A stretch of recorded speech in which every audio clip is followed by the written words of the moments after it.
Assalamu alaikum wa rahmatullahi wa barakatuhu. Amahoro y'Imana abane namwe. Nawe bitagenze neza kuri uyu munsi ndakubwira ati wihangane,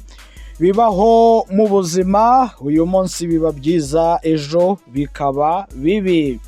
Niko ubuzima bwacu rero buteye. Turahindagurika, ubuzima bwacu burahindagurika. Uko uba utekereza iby'uyu munsi cyangwa se uko utekereza ejo uko uzakora,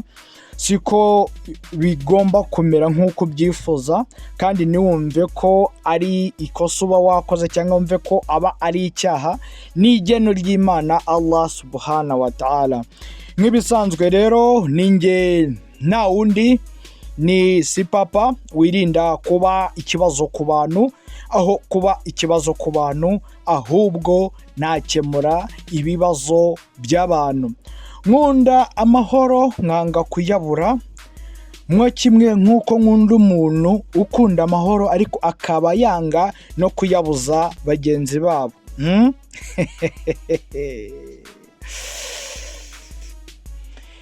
Yes, ndagira ngo wowe ugiye gukurikira iki kiganiro cyangwa se uri kucyumva utuze wumve iki kiganiro utari kujarajara, utajabiriye muri wowe,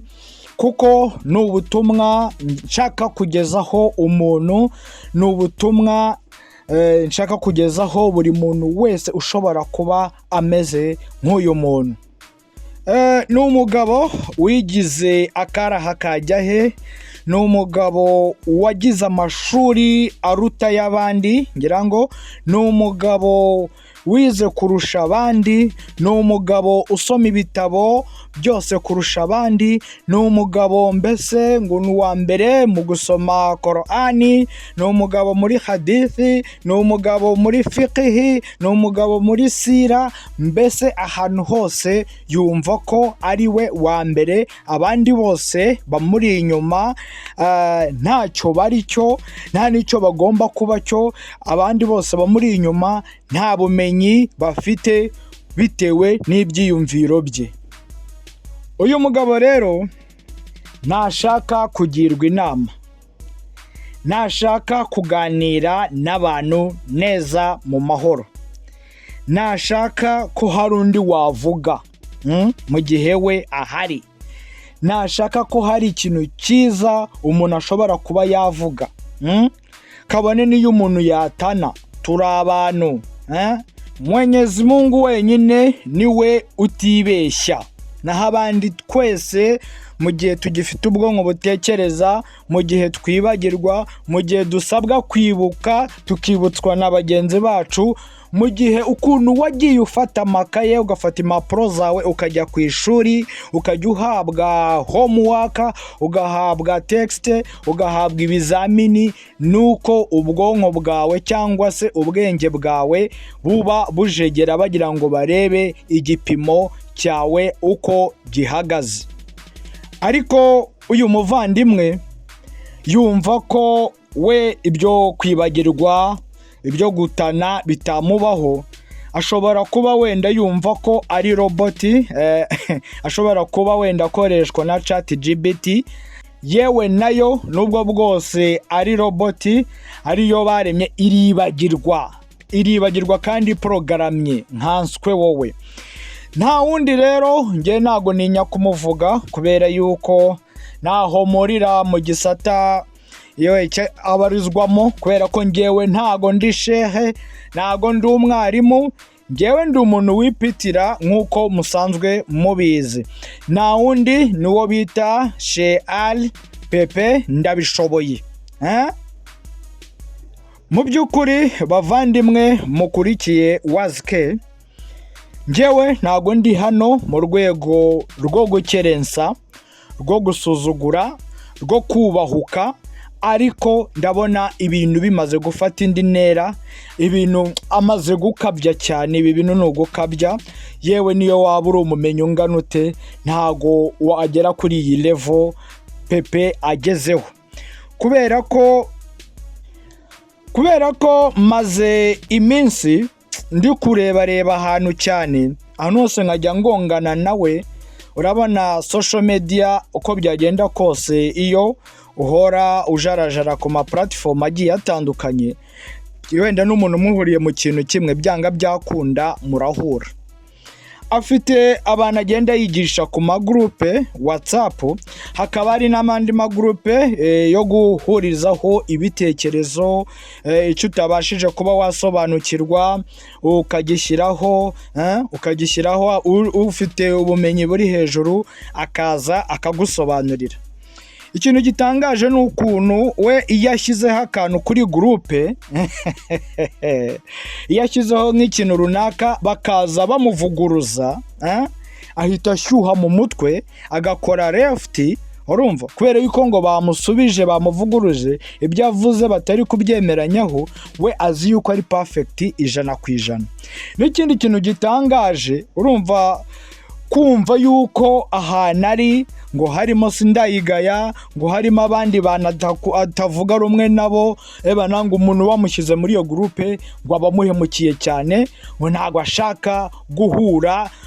ngo na sindayigaya, sinzi nashaka guhura nande, nagashaka kumva ibiganiro, ngo ibyo biganiro ngo byo gupuziya, ngo byo kuza gusa, ngo mubazanga ibintu bidasobanutse, kandi nzi yuko amagroupe yose abaho ari aya dawa, nta kindi kintu kivugerwaho. Ariko iyo yatangiye kuvuga ngo ibyo bintu byanyu ntago bisobanutse, ngo ibintu ngo byo kunshyira mu magroupe webana ngo mimi ngo stacking iki niki, ngo ibintu by'urukogotano, ngo ibintu nk'ibyo ngibyo ngo simbishaka. Ubwo rero ngira ngo aho ngaho muba mumwumvishe wenda ukuntu roho ye aho ibiri kumwerekeza. Murabona ko amaze nko gusa nkaho muri ibi bihe yamamaye kubera gukosora, abagiye batana hirya no hino, abavugiye gukora muri hotoba, wenda umuntu akibeshyamo akantu, uri gutanga inyigisho akibeshyamo akantu, undi akahita afatirana abameze nk'igisumizi, nk'intare icunze inyamaswa cyangwa se ishaka kwica itungo, we ahita aza asubiza, aza kerensa, ahubwo ntabwo aza akosora, aza kerensa. Ariko narajya kure ndagira ngo nibarize, nta bundi buryo mwamashehe mwese, nta bundi buryo mwazajya mukosoramwo umuntu mutarinze kumwubahuka, mutarinze kumwandagaza, mutarinze kumwataka mu buryo budashimishije, mutarinze kumenshoninga izina rye? Ntago bishoboka ko icyo kintu gishobora kuba hari ukundi kuntu mwagikemura, kuko biragenda bigaragaza bamwe urwego rwabo, biragenda bigaragaza ahahise haho mbere yuko baba abashehe tumenya ati bari abantu ki. Hashobora kuba wenda kuko kwiga ni byiza koko, ntago nabihakana kubera ko hari ikintu bitanga, ariko iyo utabashije kwiga hari imico yindi uba ufite, ibimeze nk'iyo mu muhanda, ibimeze nk'iy'umuntu watoye inyumu, ibimeze nk'iy'umuntu mbese utamenya, ameze nk'aho wagurishaga nk'itabi utapfa gusobanukirwa. Ubumenyi butarimo uburere buba bukugaragaza nk'umuntu ufite imbaraga, ufite igitinyiro, ariko mu bwonko uri empty, uba uri ibidebe. Bishoboka bite kugira ngo umumenyi nkawe, umushehe nkawe, abantu bose cyangwa se abantu bamwe batari bake baboneraho icyitegererezo, bareberaho, ushobora kuza ukaza gukosora umuntu, uri kumenshoninga amazina yiwe, uri kuvuga amagambo atari mu icyubahiro,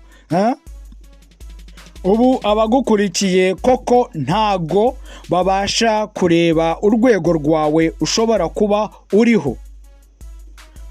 Ushobora kunywa amata iminsi 999, umunsi umwe wuzuza iminsi 1000 ukawunywamo uburozi. ya minsi yose wanyweyemo amata ntago byakubuza gupfa, kubera ko ngo wanyweye amata igihe kinini ukaba unyweye uburozi igihe umunsi umwe, kandi tuzi yuko amata arutsa uburozi. Rero nawe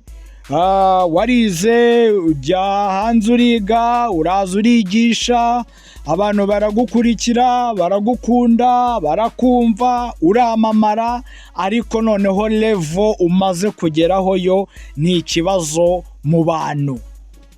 Yes, abantu baririrwa bakerensa intumwa y'Imana Muhammad sallallahu alaihi wasallam,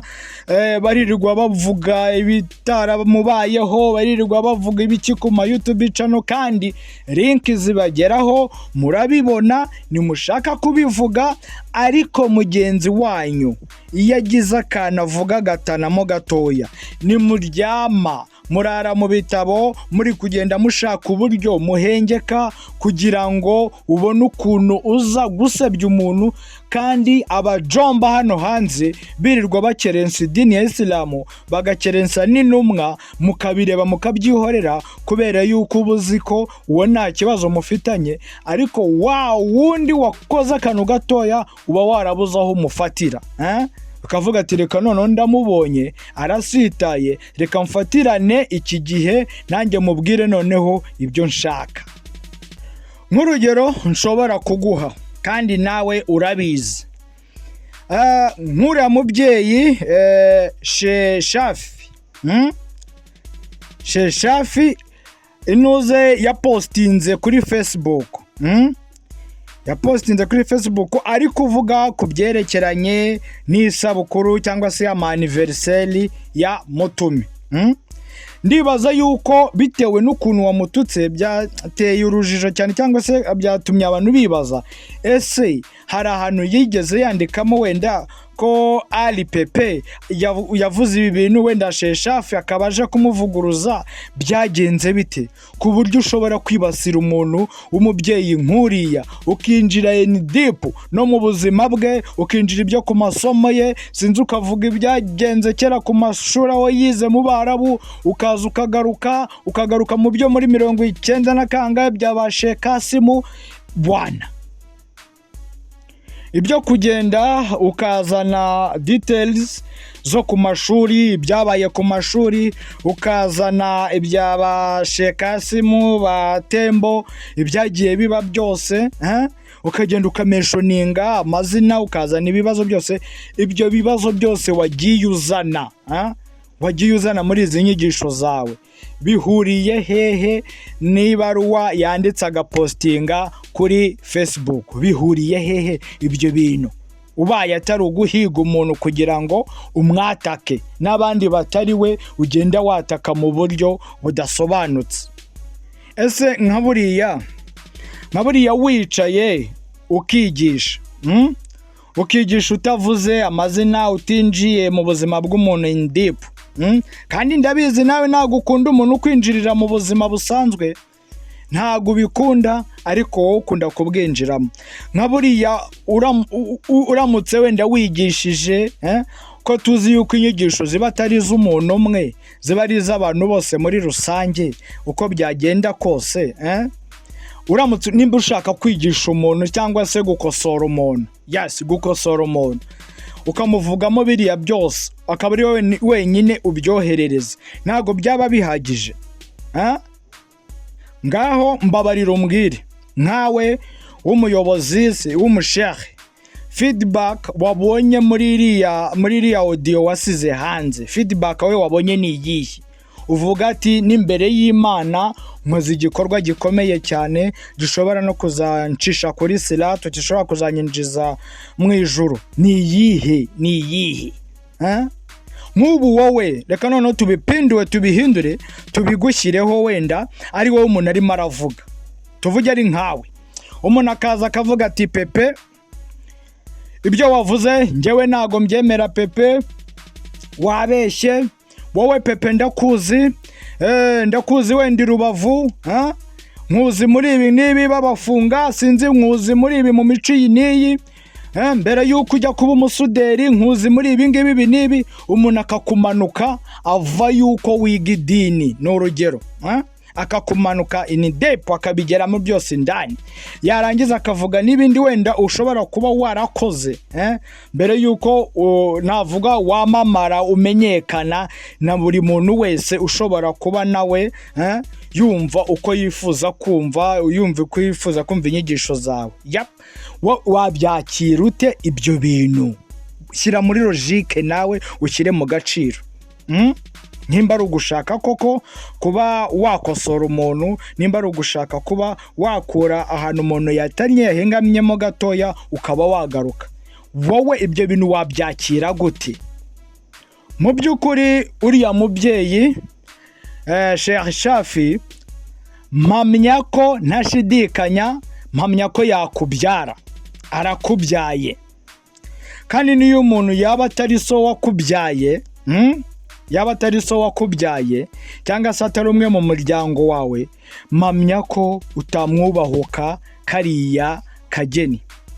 wibuke ko nawe ari umubyeyi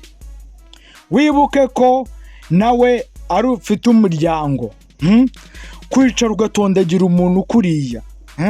genda abona nta kinyabupfura kirimo adabu iri hanze iri hafi ya nayo buriya nge wambwira ibyo ushaka ntabyumva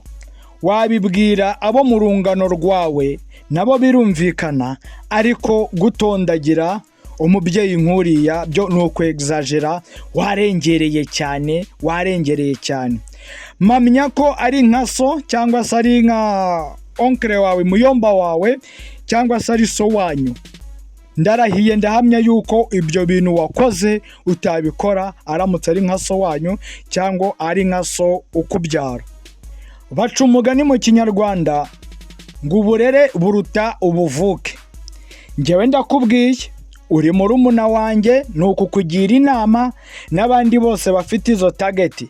nimba we sinzi hari ukuntu bikora ukagira ngo hari ahantu bidepoza bakakwishyura ibintu ukora biba bifite ukuntu ukagira ngo ni nk'umuntu uri kugusunika nkabona atari pepe nzi nge sinzi impamvu uyu munsi ushobora gutondagira njyewe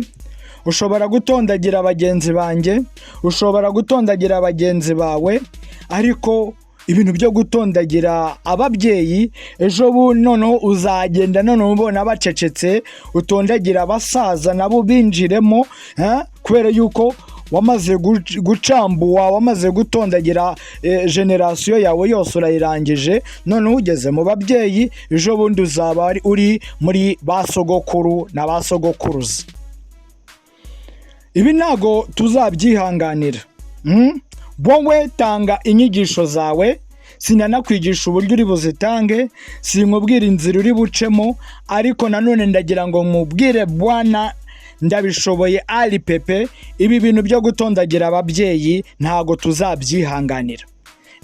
tuzabyihanganira wicara ubizi nimba ari ukwigisha igisha ibyo wigisha utameshoninga udatunga urutoki Allah kubera ko natwe ubwacu dushatse kuvuga ntago tunaniwe kuvuga ababyeyi bawe tubameshoninga mu mazina yabo amazina yabo yose tuvuga abavandimwe bawe tuvuga ibiki byose tuvuga buri kimwe cyose kiri ndipu muri family ntago umuntu abinaniwe no kuvuga ibyawe ariko hari ukuntu umuntu aba yagizemo akantu ko kubaha aba yagizemo akantu ko kubaha umuryango w'umuntu ko kubaha izina ry'umuntu ko kubaha umuntu uwo ari we buriya hari akantu wavuze ngo kukuntu basheshafi n'abandi bameze nkawe ngo bize kera ngo bazana ngo ibintu ngo byo kubanga ari abo mu mujyi sinzi ngo bagendera ku mazina ngo kandi ngo ibintu byarahindutse sinzi ibintu nk'ibyo bashaka kuvuga yuko namwe mwaje ariko wiyibagije yuko turi ku isi abo wita ko bize kera nawe ejo hazaza hari abazavuga ko wize kera nabyo wicara ubizi, wumve yuko nawe ejo hari abazaza bakuvuga nk'uko uri kuvuga uyu musaza, uri kuvuga uyu mubyeyi. Ngendeye ku magurupe ari hano hanze, bigaragara ko abenshi ntabwo ari imani dufite, ntabwo ari imani. Harimo abantu bifitiye inzangano zabo ziri behind y'idini, ziri inyuma y'amarido, ariko bakishyira idini mu gituza, bakambara ikanzu, akambara ingofero, agashorera imbere ngo ni umuntu w'idini, kandi mu by'ukuri ari inzangano gusa zimwuzuyemo. Nko mu magurupe amwe n'amwe ngenda ndeba cyangwa se numva ibyayo, mu by'ukuri hari umuntu utanga nk'igitekerezo cyanyacyo ubona kabisa ko cyari gikwiye, hakaza umuntu akagisenya bien ebana vizuri sana, ebana adatanga na fact, aho kugira ngo avuge ati iki kintu ntago ari cyo, ahubwo waza kubwira ati ibi bintu umuntu byanditse ashobora kuba adashobotse mu bwonko, adafite ubwenge butekereza, akahita asiba iyo message, akahita yisibisha, aba yari nka admin. Ugashyiraho inuzu ukajya ukabona inyigisho bari gushyiraho naho zihuriye wenda n'ibyo abandi barimo, ariko hagira undi muntu akasukumamo akantu gatoya, baramwanjama ukagira ngo harahiye. Ikibitera byose rero ibi ni iki? Nuko buri muntu wese uri muri utu dutsiko tw'abashehe, udutsiko tw'abayisilamu fulani, udutsiko tw'abadezata mu dini, sinzi abo ku magurupe WhatsApp, abo ku magurupe ma Instagram, abo ku ma Facebook, hose ahantu hatandukanye, buri muntu aba afite umuntu yiyumvamo, akaba noneho bakamuremamo ikintu cya munyangire, bakamuremamo ikintu cy'urwango, ukemera kwisiga amarangi ku muntu utazi. Nk'iyo umuntu yifashe akaza akubahuka umuntu wakabaye umubyeyi we, cyangwa se wakabaye mukuru we, wakabaye se wabo, akicara akamukerensa, mugaceceka, bamwe mugafana mukisiga amarangi, icyo kintu bisobanura nuko wowe nawe aho wicaye wumva ko ibintu byabaye vuta ni kuvute, we ntacyo bikubwiye, nta nicyo bigukoraho, urumva ntacyo byaguhungabanyaho, wicara uzi yuko uyu munsi ari nge, ejo ari runaka, ejo bundi ari wowe. Ashobora kutataka wowe, akataka so, akataka so wanyu, akataka mubyara wawe, akataka umuvandimwe wawe, akataka umuyobozi wawe, akataka umwarimu wawe, wowe ugakomeza uri aho ngaho mu gihirahiro gusa.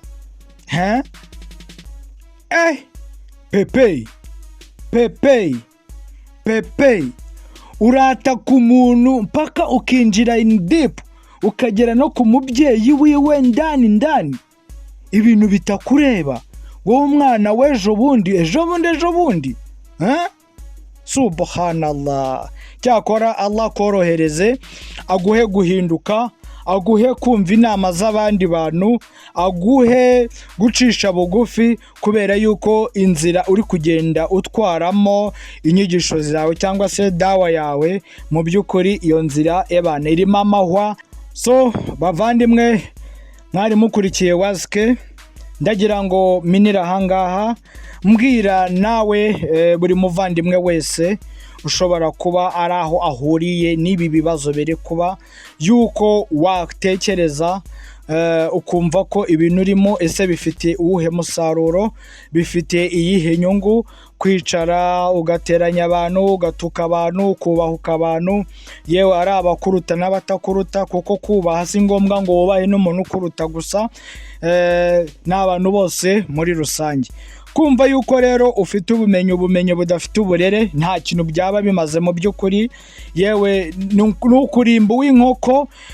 ni nko gukwambika umwana umwenda w'umweru akahita ajya gukinira muri vidanje cyangwa se akajya gukinira mu byondo, ariko mu by'ukuri mugomba gukeburana mu zindi nzira. Yewe abantu baravugwa koko, ntago mbihakanye, ariko uburyo turi kwinjira mu bintu ntago bisobanutse. Assalamu alaikum wa rahmatullahi wa barakatuh. Aya ni amaboko matagatifu. WAZI-K. WAZI-K. WAZI-K. WAZI-K. WAZI-K. WAZI-K. Nyamijosi.